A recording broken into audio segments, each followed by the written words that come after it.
Hello and welcome to Concepts Made Easy, your go-to space for clear, concise and conceptual learning.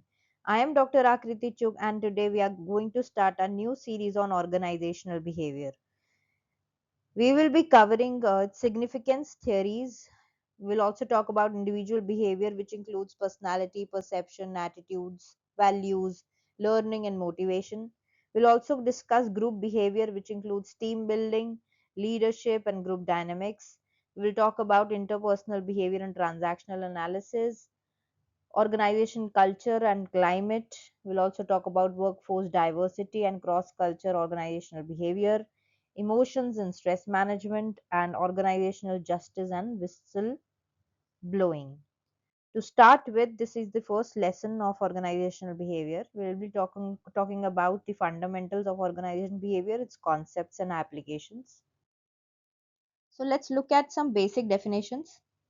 So first one is organizing. Organizing एक process है of arranging task arrange करने का, लोगों को arrange करने का, resources को arrange करने का in a logical way to achieve goals. So it's a process of arranging tasks, people, resources in a logical way to achieve goals. ये फोकस कर रहा है कि कैसे काम को डिवाइड और अरेंज किया जाएगा. Next is deliberate structure. So it refers to a planned setup. Planning की गई है इस स्ट्रक्चर को बनाने में, इस फ्रेमवर्क को बनाने में कि where people are given specific roles and responsibilities. It focuses on what structure will look like after organizing. Organizing करने के बाद स्ट्रक्चर कैसा होगा. ऑर्गेनाइज कर लिया, उसके बाद स्ट्रक्चर में उसको पुट कर लिया. स्ट्रक्चर क्या बताता है, स्पेसिफिक रोल्स एंड रिस्पॉन्सिबिलिटीज बताता है लोगों की, कौन किसको रिपोर्ट करेगा, कौन क्या काम करेगा. सो वो है deliberate structure. Moving on, organization is a group of people who are working together in a planned way. It has a clear boundary. It works regularly, not just once. And ये काम करके क्या करेंगे, गोल को अचीव करेंगे, to achieve something together. So group of people working together to achieve goals. और ये काम कैसे करेंगे, प्लान्ड वे में काम करेंगे, जिसमें सबसे पहले ऑर्गेनाइज किया जाएगा और एक स्ट्रक्चर फ्रेम होगा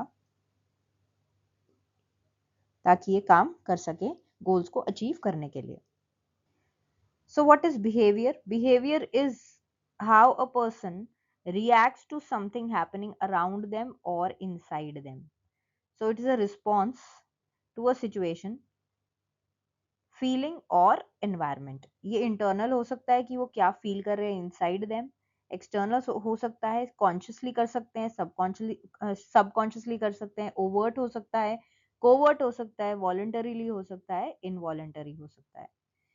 मूविंग ऑन, नेक्स्ट डेफिनेशन है ऑर्गेनाइजेशनल बिहेवियर की. It is the study of human behaviour at work. So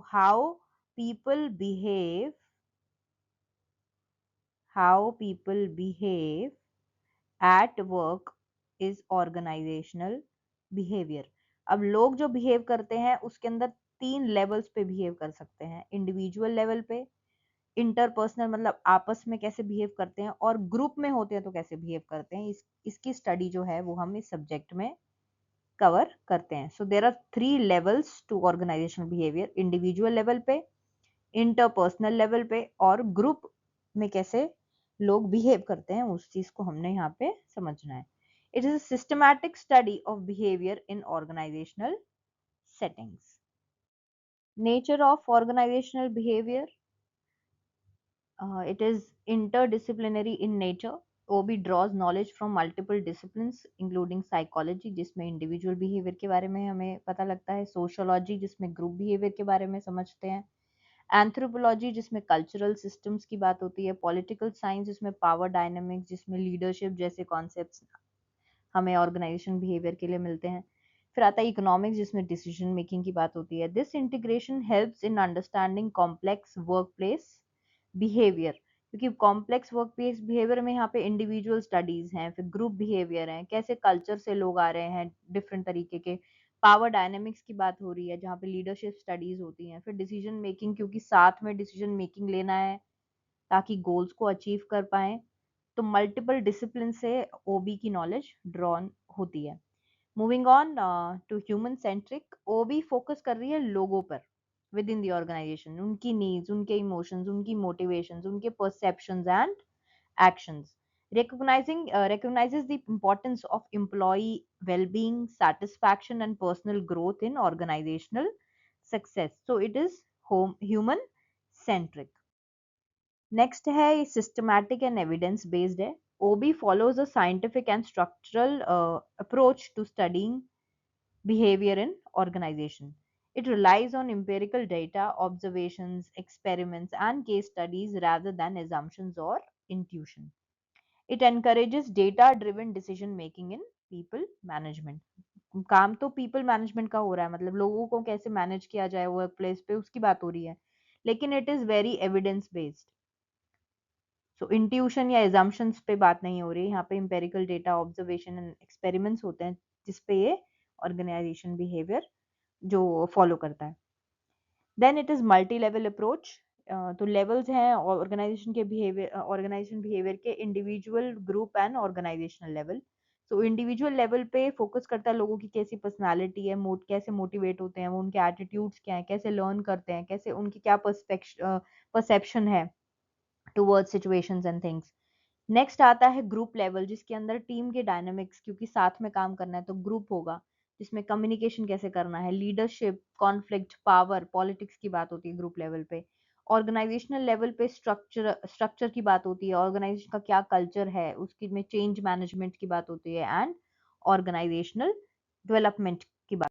talking about basic assumptions of OB, organizations consist of people, and जो मोटिवेटेड पीपल होते हैं वो effectively काम करते हैं।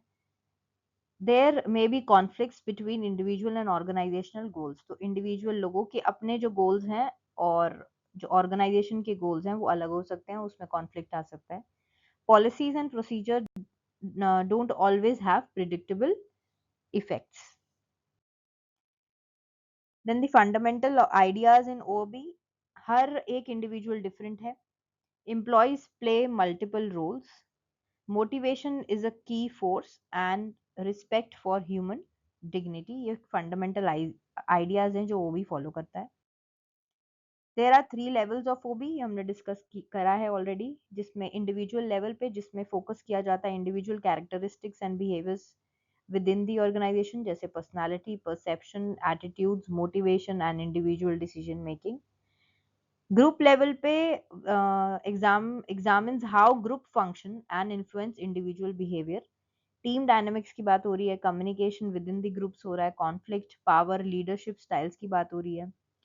देन ऑर्गेनाइजेशनल सिस्टम लेवल पे देखा जाता है कि organization as a whole complete कैसे काम कर रही है, उसका स्ट्रक्चर क्या है, कल्चर, प्रोसेसेस क्या फॉलो करते हैं, जैसे ऑर्गेनाइजेशन का design, change management and human resource की policies. So there are 3 levels of organization behavior. What are the applications of organization behavior? It improves productivity. So it helps in increasing employee performance through motivation and job design. It enhances teamwork, builds better cooperation and communication among employees. It boosts job satisfaction, boost करता है. It identifies ways to make employees feel valued and happy at work. It develops leadership. It also guides managers to lead effectively using various leadership styles. Managers change, अगर organisation में change की ज़रूरत है तो ये help करता है organisation behaviour की कैसे चेंज को कैसे हैंडल किया जाए स्मूथली, और जो लोगों से रेजिस्टेंस आ रही है, एम्प्लॉय से रेजिस्टेंस आ रही है, उसको कैसे रिड्यूस किया जा सके। It helps in building positive culture. It shapes strong and ethical, productive workplace culture. It also supports personal growth, जिसमें encourage किया जाता है self awareness, skill development among employees. It increases overall efficiency. It aligns people and processes for better organizational success. So this was it about the fundamental concepts in organization behavior. We'll meet you in the next lecture with a new topic. Thank you so much.